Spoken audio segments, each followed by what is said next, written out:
You are watching KEVU 25 News Now at 10. Good evening and thank you for joining us. I'm Amaya Norman. Texas Governor Greg Abbott has signed a Senate Bill 2, the Education Saving Account Program, into law on Saturday afternoon, creating the nation's largest day one school choice program.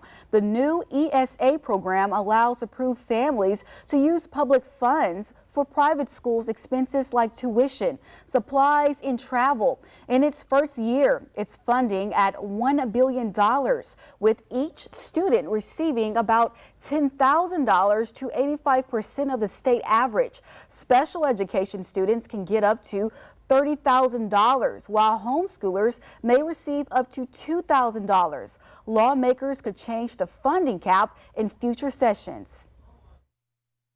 I am about to sign into law the largest day one school choice program in the United States of America.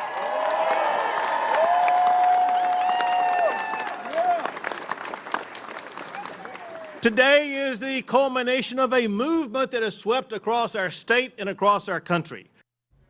Now, Texas House Democrats fought against the ESA program, arguing it would cause public schools to lose out on state dollars, since that money is determined by attendance.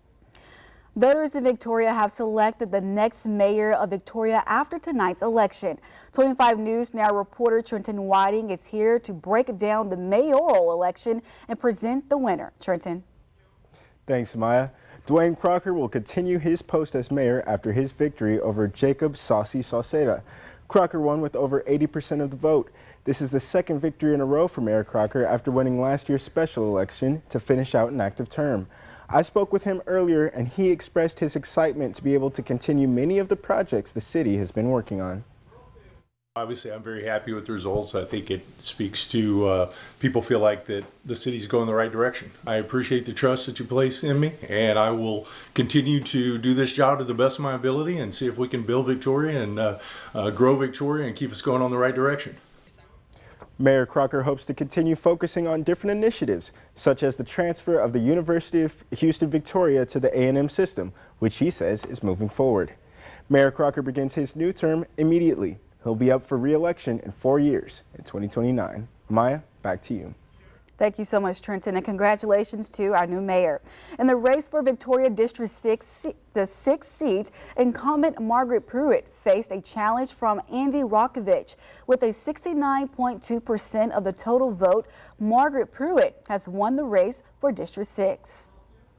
I just want to let them know that they can continue to entrust me with the students and their future, and that I look forward to amazing things to come.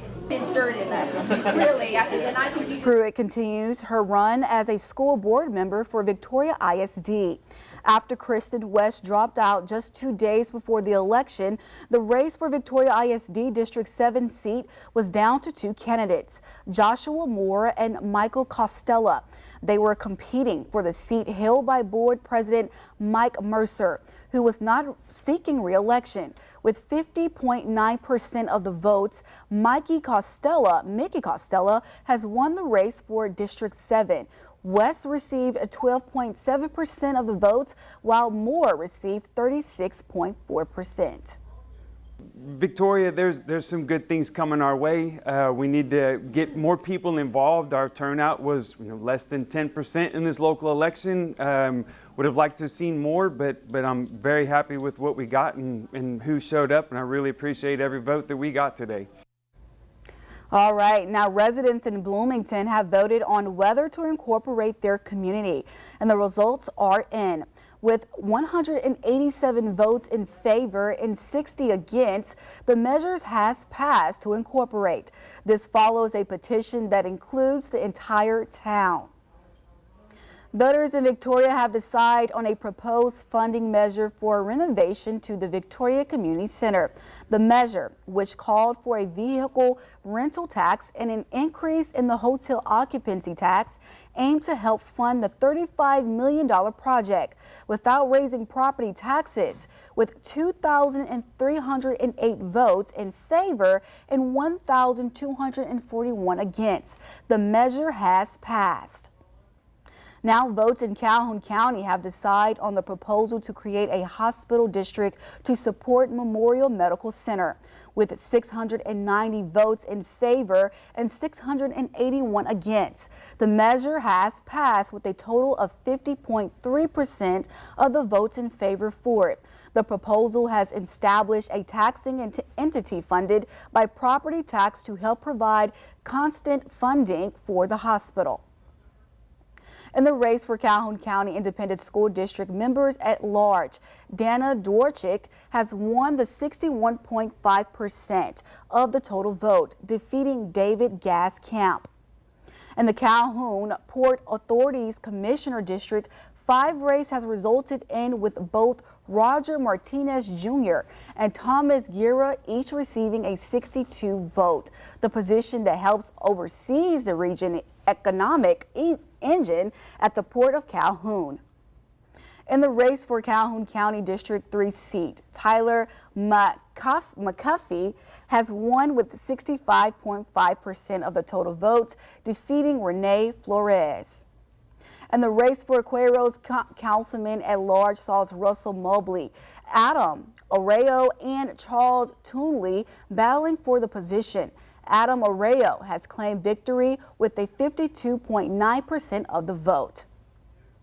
Voters have elected Sean P. Douglas to the Cuero ISD District 1 seat with 57% of the vote over Mary Jane Henson, 42.5%. In the race for director of the Cuero Regional Hospital, Martin Liskey III has claimed the title with 42.1% of the votes against Faye Shepard and Pedro Gonzalez. In the run for Edna District 6, William E. Alex, Edward Sonny Strelick, Wesley Freeland were all competing for the position, with Edward Sonny Strelick claiming the title with a 61.7% of the total votes. The District 3 position saw Christopher Chris Crenshaw and Mac Long in the running, with Chris Crenshaw winning 65.8% of the total votes.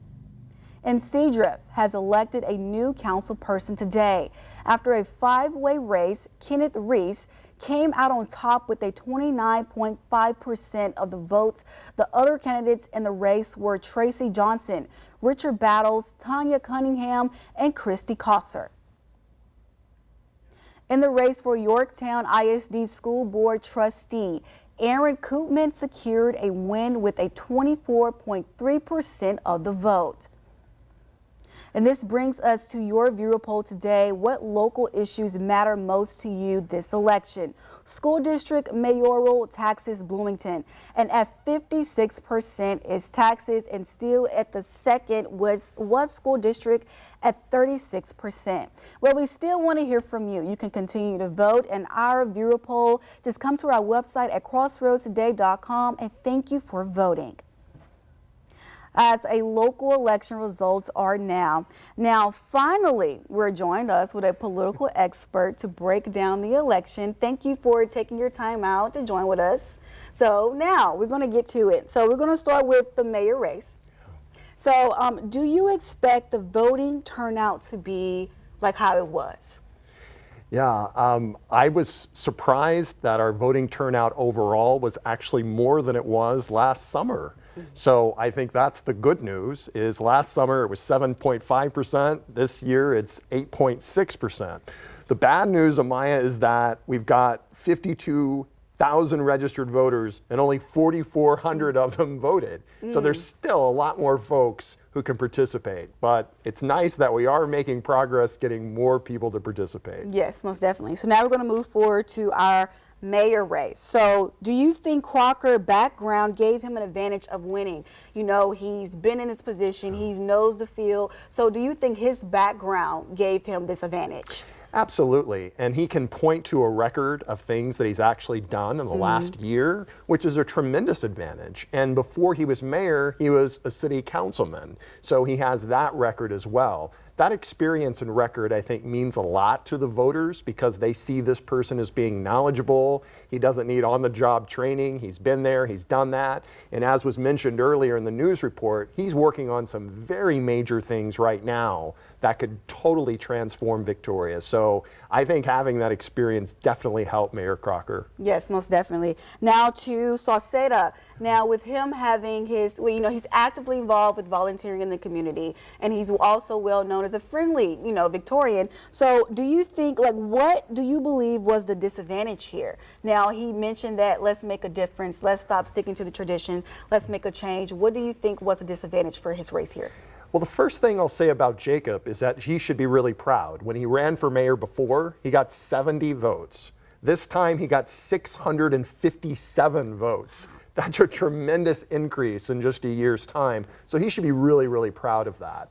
I think what hurts him potentially is the lack of experience and the lack of record to point to. You can have a lot of great ideas and a lot of great initiatives and a lot of great plans, but for voters, they like to see hard and fast results. They like to see a record, an experience, and I think if Jacob gets more of that, if he gets a record and experience, then perhaps he can do better in the future. But I think it definitely helped Mayor Crocker to be able to point to some very specific things he's done both as a councilman and as mayor. And Jacob really couldn't point to those things other than to speculate and to make plans. So I think that was the disadvantage. But still, he should be really proud in increasing that vote total as he did. Yes, but thank you for joining us, our political expert Woodrow, and thank you for giving us your time. Now, let's go on to Trey with the first look at our forecast this weekend. Trey, how would our weekend be looking like? Well, looking like it would be very nice coming up tomorrow, especially in the morning time. Nice, cool temperatures to wake up to. Current temperature on the outside, 64 degrees. With a few high clouds in the sky, otherwise mostly clear.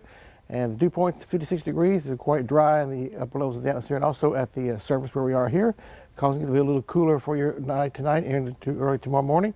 Rain chances returning yet again next week. What days exactly? We'll talk about that later on in the full forecast. Amaya?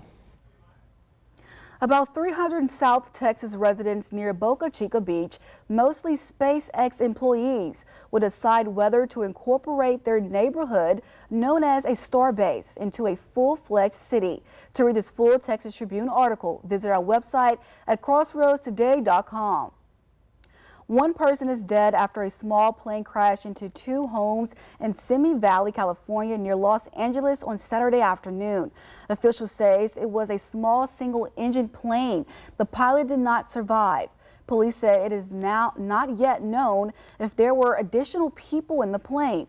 They say the plane hit two homes that caught fire, but firefighters were able to put the fire out. There were people in both homes at the time, but no one inside was hurt. And we'll see you right after the break.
Welcome back. Even as the Trump administration is proposing massive cuts to domestic spending, plans are in works for a massive military parade through the streets of Washington.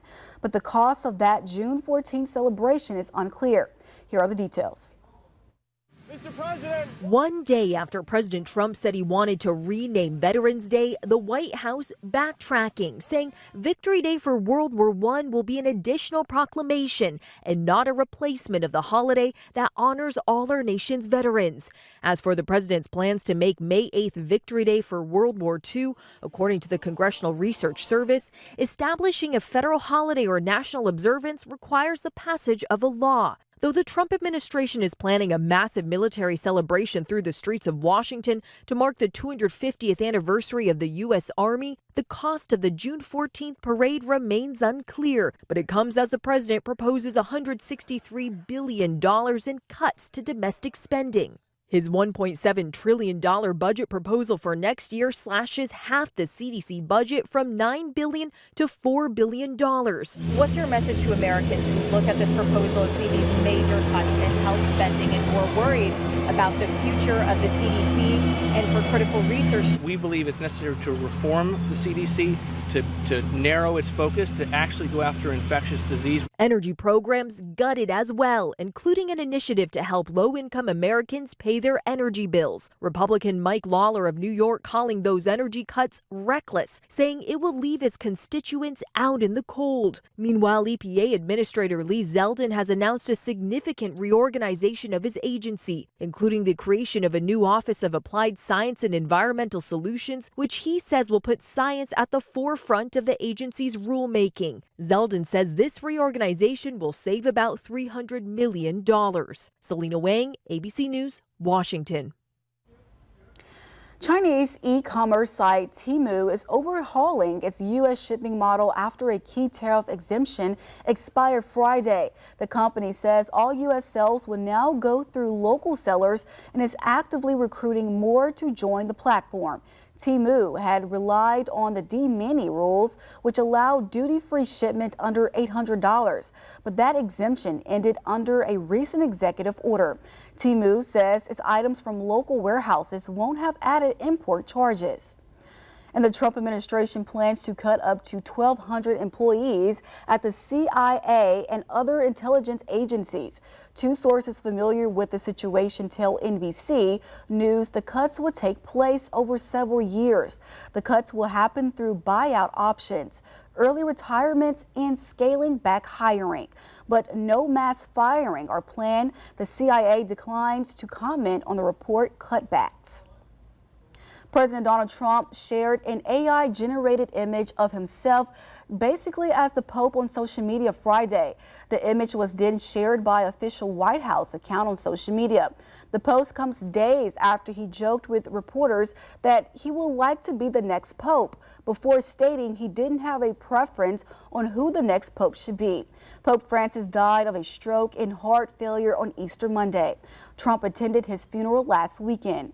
Meanwhile, preparations are underway at the Vatican for next week's Pope Points, where cardinals will elect the next leader of Rome's Catholic Church. Okay, let's take a review of the day. 82 degrees was the high today. Pretty nice day. Night low 64 degrees. It'll be cooler than this coming up for tomorrow morning. Nice and cool spell coming up for the morning time. More sunshine. But we're under normal for rainfall for the month and for the year. Rain chances on the rise again? Yes, there will be. We'll talk about that coming up in your full forecast.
Saturday evening, everyone. Trey Mining here.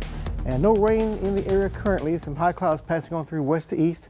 So it'll be a pretty dry atmosphere currently on the outside now with a lot of clear skies around there. That's the ingredients for gradational cooling, allowing those temperatures to be nice and cool coming up for tomorrow morning in the morning time. So we have to take advantage of that. So weather threat, this is for Monday into Tuesday actually, not today or tomorrow. This is coming in again from the west. So we have a changing weather pattern which include slight risk of severe thunderstorms coming up by the midweek time frame. So something to keep in mind making your plans. And taking a look at the future tracker here. Nice day for your day tomorrow, but looking at your day on Sunday, pretty dry around here, but moisture increasing again up from the south and southeast off the Gulf of Mexico as well, and coming in from Mexico, and giving us some rain chances kind of starting out west and becoming more numerous as you head toward your day on Monday, coming in from the southwest again. So the rain pattern will continue to be a factor in our forecast coming up the next few days. Starting off with temperatures in the 60s currently. By your Saturday morning, it was cool, nice and cool this morning, with temperatures in the 80s for daytime highs, about 85 or 86 degrees or so. And then we're cooling off again into the 60s currently. And look at this, tomorrow morning, lows in the 50s, maybe some mid-50s up there, Hallettsville to Gonzales area, to maybe the Yoakum and Cuero. And then warming up nicely under sunshine with highs in the 80s again for your Sunday afternoon. Then clouds increasing for your day on Monday with another rain chances after that. We see the northerly winds coming in off the continent, keeping the dry air in place, causing temperatures to be a little cooler coming up for your overnight tonight and to your day tomorrow. Nice and sunny day for your Sunday. And the moisture returns off the Gulf, bringing that humidity back in again and setting the stage of rainfall to take place coming up for next week. Cuero, sunny skies for your day tomorrow. Get out there and enjoy it. High temperatures in the mid-80s or so, southerly winds by the afternoon, bringing back that moisture. Puerto Vaca, sunny skies, with high temperatures in the 80s or so, low to mid-80s by 3 o'clock in the afternoon. And then for Victoria, sunny skies again for your day tomorrow and Sunday, highs in the mid-80s or so. And extended forecast for us here, keeping it nice for your day Sunday, with mostly sunny skies. Rain chances coming in for your day Monday, especially the second half of the day. And possible alert days coming up for Tuesday and Wednesday for a slight risk of severe weather during that time period. As we get closer in time, we get a better handle on that. Lasting through Thursday, and again by the Friday and Saturday, sunshine returns with highs in the 80s. Take a look at this right here. This is the QR code. Get your smartphone, scan the code, see right there on your screen. It'll take you to a webpage. You can download our app, News, Weather, and Sports at your fingertips. Very easy, convenient, free of charge to have on your phone. Be connected with us with all this news, sports, and weather you need to know. Speaking of sports, I see Ray Robinson over there. Thank you, Trey. And weather has most certainly been one of the stories for playoff baseball here in the Crossroads. But see which teams we're talking about and more coming up in sports.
So last night we heard from Ganado athlete Austin Pena before his big state track meet in the 400-meter dash. And just like you heard from him last night, the effort and hard work takes you a long way. And in his case, 400 meters in a short amount of time.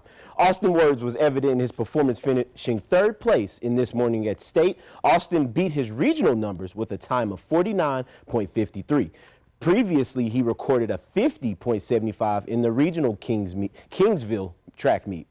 And on to Yoakum High School and send a big congratulations to Jayla Hessler as she is the Class 3A state champion in triple jump, jumping for 40 feet and 3 1/4, making her the state champ. Her teammate in Xavier Barnett, a name we're pretty familiar with, finished 6th place for the boys with a distance of 44 and 10 inches in distance.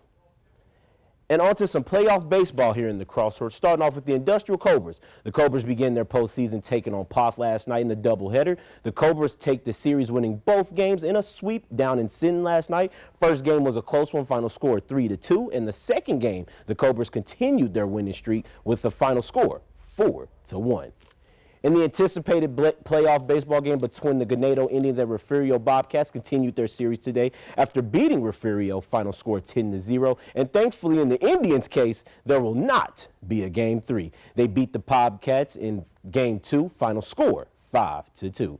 Another playoff game that was impacted by the weather was the Victoria East and Milby game.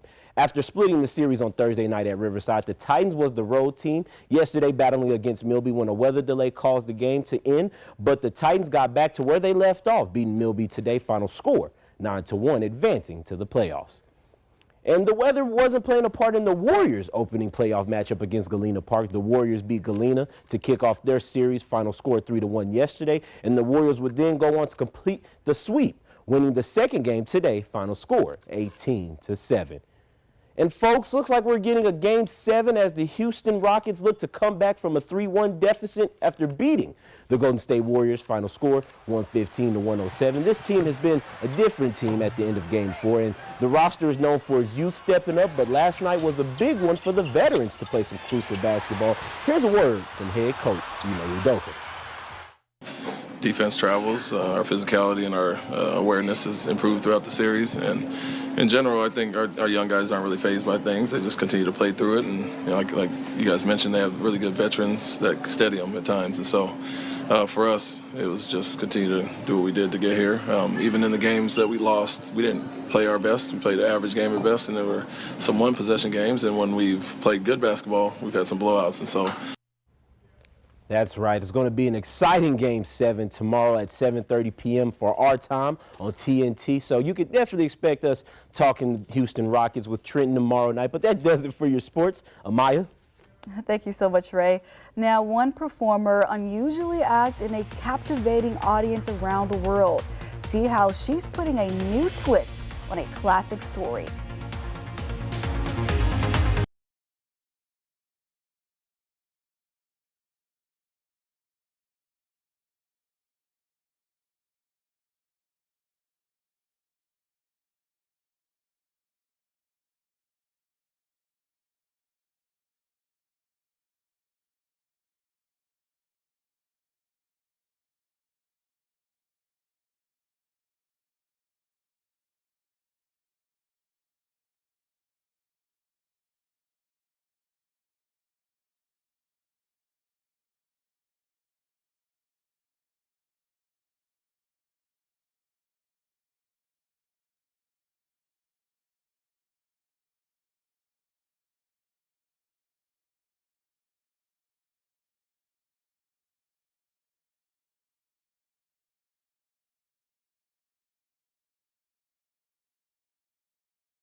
With just a wig, a nose, and some clever footwork, Annie Kling transformed her feet into expressive characters full of drama and charm. The self-proclaimed only foot puppeteer in the world is preparing a performance for children in Germany, using her legs as bodies and her hands as arms.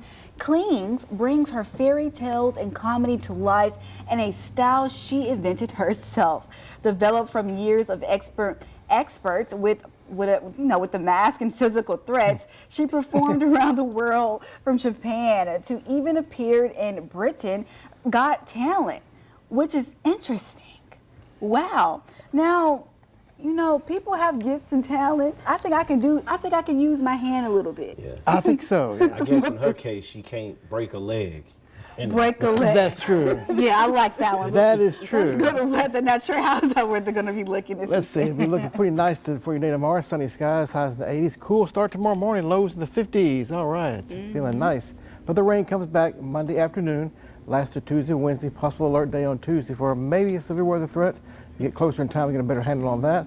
But finally, about Friday, seeing the sun again. Yes. Well, thank you for joining us. We hope to see you back here Sunday for 25 News Now weekends at 5:30. Good night.